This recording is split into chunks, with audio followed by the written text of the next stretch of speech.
వచ్చావంటే వెన్న ముద్దై పోదా వజ్రం.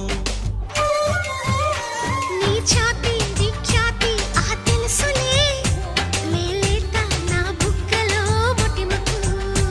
నీ నటుము హరివిల్లు కవలలు అని ఆకాశం దిగి వచ్చి పలికిందిలే. చిచ్చర పిడుగై చొచ్చుకుపోతే చిచ్చర పిడుగై చొచ్చుకుపోతే పచ్చని ఆకై విచ్చుకుపోతా. నన్ను నాన్న నెమలి కన్నోడా నన్ను నాన్న నమిలే చూపు